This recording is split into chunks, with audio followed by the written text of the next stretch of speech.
ഇതിൽ പല പ്രായക്കാരിരിക്കുന്നുണ്ട്. നമുക്ക് ടേപ്പ് റെക്കോർഡർ പോലും കണ്ടുപിടിച്ചിട്ടില്ലാത്ത കാലത്ത് ട്രാൻസിസ്റ്റർ, വീട്ടിലുള്ള റേഡിയോ, ആ റേഡിയോ ഗാനങ്ങളിലൂടെയാണ് ആദ്യം പാട്ടുകളിലേക്ക് നമ്മൾ ആകർഷിക്കപ്പെട്ടിട്ടുള്ളത്. ഇപ്പല്ല, പണ്ട്. അന്ന് രാത്രി 10 മണിക്ക് ഗാനപഞ്ചരി, നിങ്ങൾ ആവശ്യപ്പെട്ട ചലച്ചിത്ര ഗാനങ്ങൾ, ഉച്ചയ്ക്ക് 3:30 മണിക്ക് സിലോൺ റേഡിയോ, ഇതിനൊക്കെ വേണ്ടി കാത്തിരുന്ന് പാട്ട് കേട്ട് പാട്ട് പ്രിയപ്പെട്ടവരായി മാറിയവരാണ് മലയാളികൾ. ഓരോ പാട്ട് കേൾക്കുമ്പോഴും ഓരോ ഓർമ്മകളിലേക്ക് നമ്മൾ തിരിച്ചു പോവും, മനുഷ്യരായിട്ടുള്ളവരൊക്കെ. അതിൽ ഏറ്റവും പ്രിയപ്പെട്ട പാട്ടുകൾ നമ്മുടെ പാട്ടോർമ്മകളിൽ തങ്ങി നിൽക്കുന്നത് പ്രധാനമായും ജാനകി അമ്മ പാടിയ പാട്ടുകളാണ്.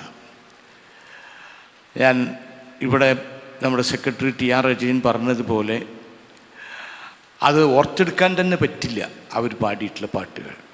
അതുകൊണ്ട് ഞാൻ അതിലേക്കല്ല കിടക്കുന്നത്. എങ്ങനെയാണ് ഒരു ഗായിക മനുഷ്യരുടെ, പാട്ട് സ്നേഹികളായിട്ടുള്ള മനുഷ്യരുടെ ഓർമ്മകളിൽ അവരെ ഒപ്പം ലയിച്ചു ചേരുന്നത്?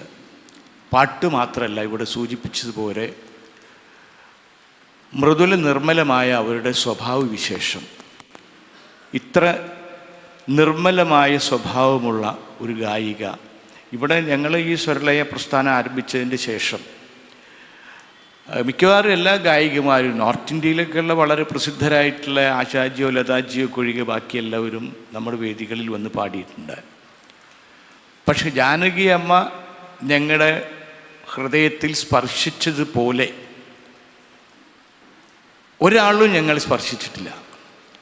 അത് അവരുടെ സ്വഭാവ നൈർമല്യമാണ്. അതാണ് പാട്ടിനേക്കാളും പ്രിയപ്പെട്ടവരായി അവരെ ഈ പാട്ട് കേട്ടവർ, പാട്ട് സ്നേഹികൾ ഓർക്കാൻ കാരണം.